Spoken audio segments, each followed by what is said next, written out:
Hey everyone, this is Jason from EskimoTV.net. The previous 2022 Scream film was the 5th installment in the franchise and oddly was only called Scream, the same title as that first film. This was most likely due to the fact that it had been over a decade since Scream 4 had been released, and they wanted to attract newcomers, people that had not paid attention to those first few films. However, we are back to numbers, which makes no sense at all. This is going to be my review of Scream 6, the sequel to 2022's Scream, which should have just been called Scream 5.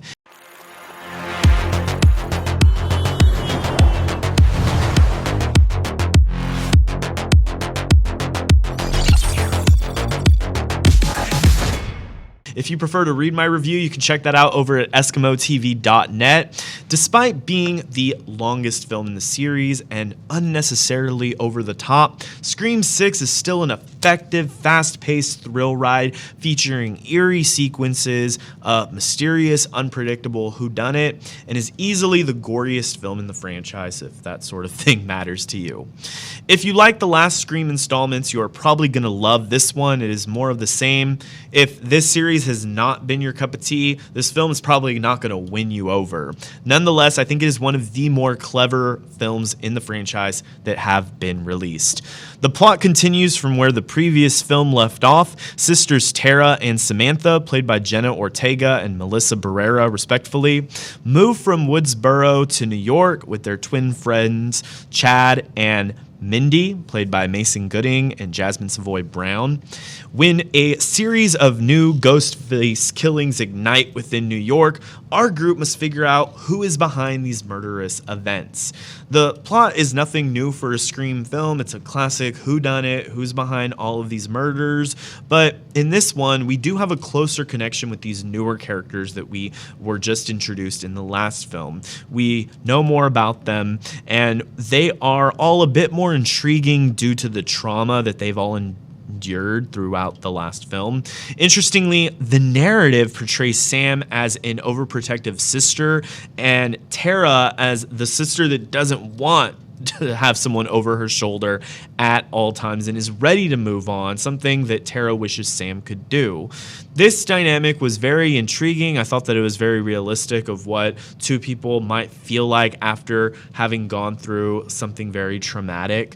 What Scream 6 does best, however, is it keeps you guessing as to who might be behind all of these murders, as well as keep it intriguing with well-shot and scored horror sequences of people running away or hiding from Ghostface.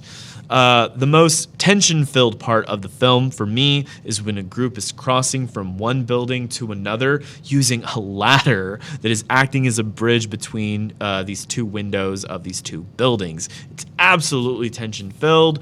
Ghostface is trying to get in this room, and all these people that are trapped in this room with no way out are trying to get across into the next building. And you think they're going to be running out of time, and I won't tell you how that happens, what ends up happening, but I definitely think that was one of the sequences that was most well done. One of the sets towards the end is immaculate, and if you are a big fan of this franchise, you'll probably end up seeing lots of nods to other films in the past. And so I recommend this one. I think this is a fun, thrilling time. It does what it's supposed to do. And if you are a fan, like I said, of the previous ones, this is one that I think you're definitely going to enjoy.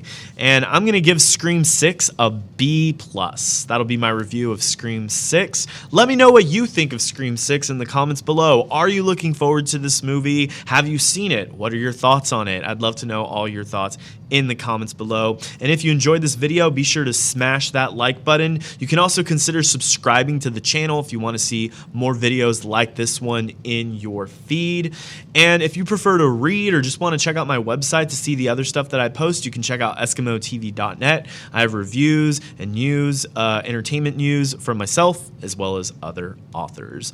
Once again, thank you all so much for checking this out. Until next time, my name is Jason Escamilla from EskimoTV.net.